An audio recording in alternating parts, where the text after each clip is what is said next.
We're on the Marquis Golf Course and we're going to take our golf swings and our knowledge to the course. Now I think you've got to be a little bit like Wurzel Gummidge with different heads. You've got to have a playing head and a practice head and a taking lesson head. You've got to have a different temperament for each of those disciplines.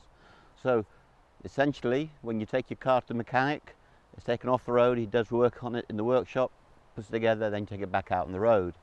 So a lot of the stuff that we've done has been out on the practice ground using explainer. But on the golf course you've got to have a different approach. There's a great difference between the way you practice and the way that you play. And when you get out here, it's about scoring and hitting the shot. We don't want to be enmeshed in theory. So we're on the third tee of the Marquis course at Woburn. It's a lovely hole, it's stroke index 2, it's one of the hardest holes, and it's a dogleg from right to left. Now I think Simon in the camera can pick up the big old dead tree at the far end of the dogleg, and that's a great line to aim for. Now the wind is into our face unusually, and I want a good strong shot. If I hit a fade out to the right, I'm not going to get home in 2. I'm going to need some draw spin. So while I want the dead tree to be where my ball ends, I'm going to hit the ball right of the dead tree and bring it back. So let's see how we go about that. I walk behind the ball to get my line. I'm going to aim at the dead tree. I then go around the circle just an inch. I'm now aiming right of it. I can now hit you a low draw.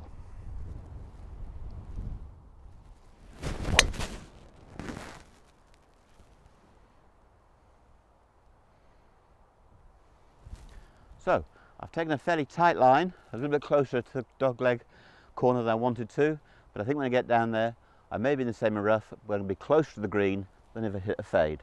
Okay, let's go see where the ball is. So here's my golf ball in the left semi, but being a dogleg from right to left, it was a good miss. I was going for draw, and while it was a bit excessive, it did me a lot of favours. If it had a weak shot to the right, I'd be 40-50 yards further back on the dogleg, and I couldn't get home in 2. I've got about 185 yards from this point to the flag, and we can see that it's positioned back right to the green. So for me this is a 4-iron. Again, unusually for Woburn, the wind is into me here. The prevailing wind is normally the direction from you to me. Now as you can see the flag is tucked away next to the bunker. It's a sucker flag. We're not going to take it on. I just want to get the ball to the heart of the green and take 2 putts. So I pick a spot where I'm going to send the ball, which is the left edge of the gorse behind the flag. If it stays there, I've got a 20-foot putt. If I draw it a little bit, not too bad, there's certainly no bunker there. So here we go.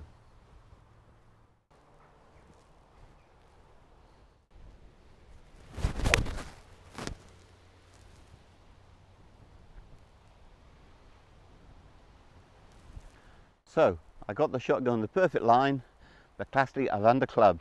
The wind was stronger than I thought. With hindsight, I should have used a hybrid. Because one of my assistants, John Sewell, said for the good player, there's no such thing as bad shots, there are only bad decisions. And here's a classic case. I actually hit the 4-iron into the wind as I intended, but I misjudged. I made a poor decision. It should not have been a 5-iron shot. It should have been at least a hybrid, and probably for me my 5 wood. So I've now got to make up the distance. Now again, nice apron, about 20 foot of apron, and then the rest is green. So I see this as a low shot. There's no point throwing the ball high, and I have to remember, like a putt, I've got to judge the break, and I know that this chip will fall from left to right as it gets down to the flag. So what I've chosen is my 8-iron. I pull the club up my sleeve to shorten it, and I walk in. I have the blade square and I have my stance square, and all I'm trying to do now is run the ball in at the right pace.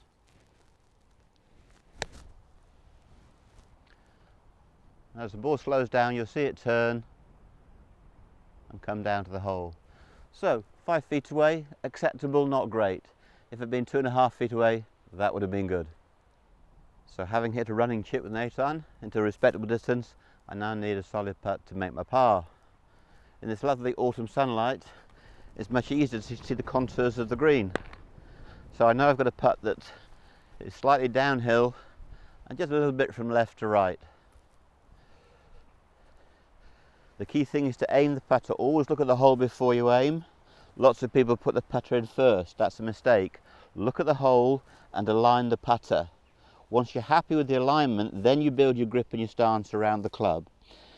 Now once you've done that, the only thing that matters is getting the pace right. The line is determined, the ball's going to go where the face points. The issue is, can you get the pace correct? So after 2 good shots and 1 bad decision, I had to chip and putt to make my par. But as I say, it says 4 on the card.